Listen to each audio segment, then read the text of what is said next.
पक्षात काम करा ते नवा इतिहास घडवण्यासाठी राष्ट्रवादी युवक प्रदेश अध्यक्ष सूरज चव्हाण।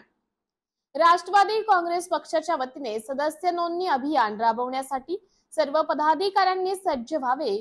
पक्ष मजबूतीसाठीच नंदुरबार जिल्ह्याचे पालकमंत्री पद राष्ट्रवादीकडे राखून ठेवण्यात आले।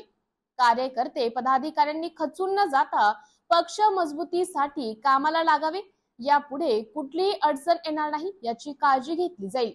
शासकीय योजनांच्या माध्यमातून राष्ट्रवादी काँग्रेस पक्ष तळागाळापर्यंत पोहोचावा यासाठी प्रत्येक कार्यकर्त्याने कामाला लागावे।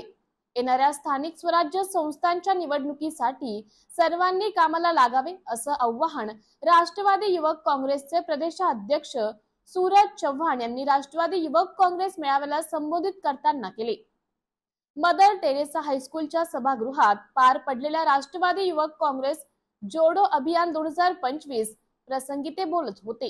यावेळी अमर पाटील, रणजित नरुटे, राष्ट्रवादी काँग्रेस पार्टीचे जिल्हाध्यक्ष डॉक्टर अभिजित मोरे, राष्ट्रवादी युवक काँग्रेसचे जिल्हाध्यक्ष सीताराम पावरा, भरत गावित, रतन पाडवी, मोहन शेवाळे, मोहन माळी, मधुकर पाटील, राजेंद्र बाविस्कर, शरद पाटील, धनंजय गावित, सीताराम पावरा, पुष्पा गावित, यशवंत ठाकरे, संदीप वळवी, दीपक वळवी, सागर मराठे, प्रशांत पटले, अनिल भिल, सुरेंद्र कुवर, छोटू कुवर, संतोष पराडके, डॉक्टर नितीन पवार, प्रकाश भोई, अनिल चौधरी, सोयब खाटीक, प्रतिभा कुलकर्णी, अविनाश गावित, अनिल पगारे, मोहन ढोले, जितेंद्र कोकणी, अशोक तडवी, सिकंदर कुरेशी, इम्रान काकर, अजरमिया जहांगीरदार, इम्रान भाई उर्फ गुड्डूभाई शेख, सारांश भावसार, गोविंद शेवाळे, रणसिंग पाडवी आदी मान्यवर उपस्थित होते।